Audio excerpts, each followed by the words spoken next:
At the beginning, effort works. You stay late, you respond fast, you handle things yourself. Problems get solved. Progress feels visible. Momentum feels earned. But there comes a moment when effort stops helping and quietly starts holding everything back. This isn't random, it's a pattern. And I've spent years studying why some people scale and others stall at the exact same point. The pattern is always the same. Effort becomes the bottleneck. Not because effort stops working, but because the architecture can't support it.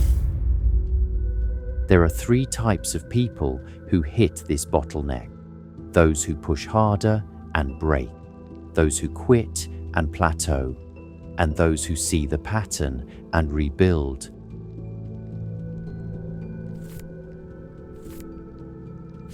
This video is about that moment, not burnout, not motivation, not discipline, but the structural point where effort changes roles from engine to bottleneck. By the end, you'll know which type you are.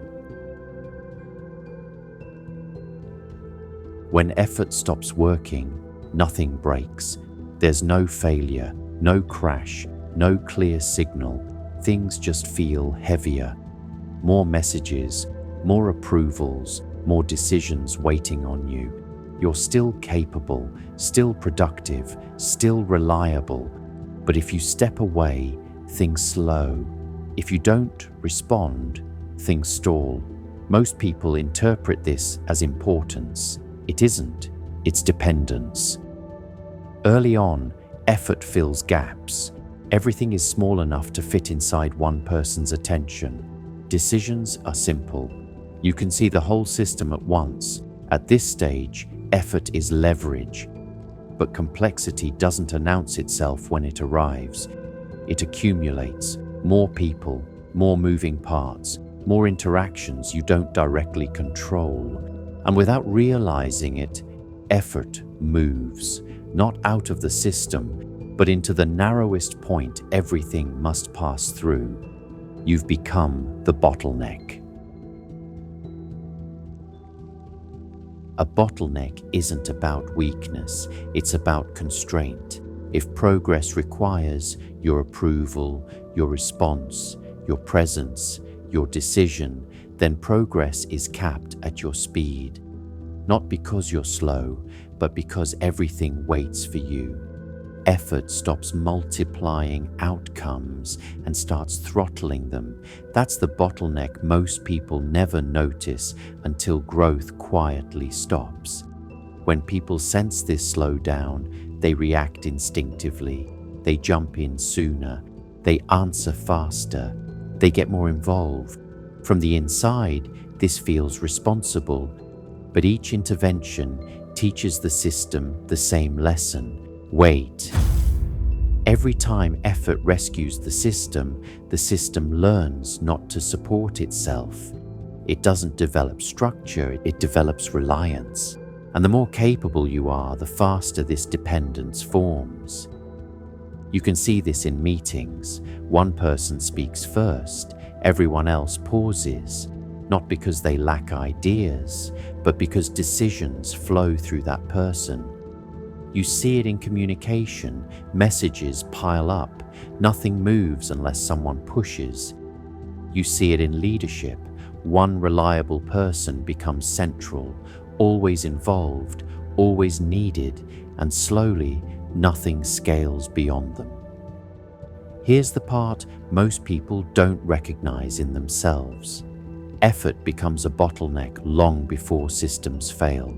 It begins the moment you start equating involvement with responsibility, being central with being valuable, being needed with being effective. This habit feels virtuous. It looks like ownership. It sounds like leadership. It feels like commitment, but structurally, it produces fragility. Because systems don't scale on responsibility, they scale on clear absence. When your presence becomes required, your absence becomes catastrophic.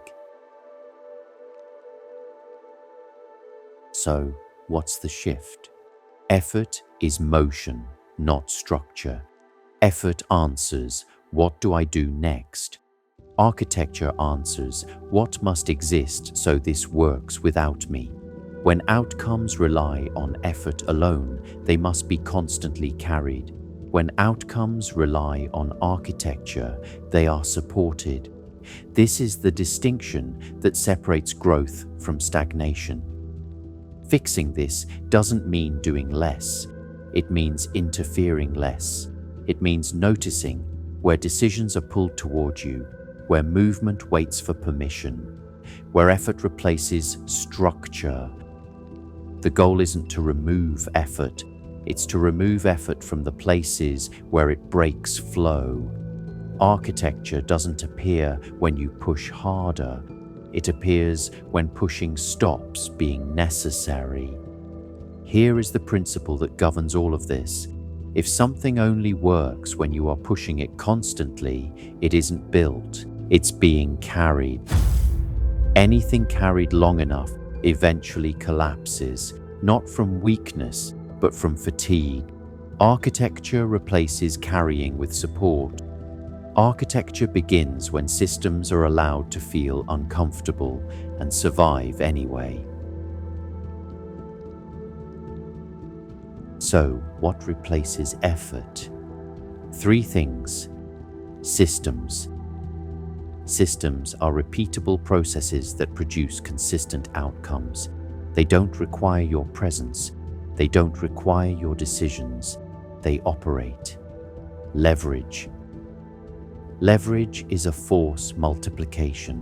One decision that creates infinite outcomes. One structure that generates infinite results. Effort is 1 to 1. Leverage is 1 to infinity. Agency. Agency is the ability to act without acting, to influence outcomes without being present.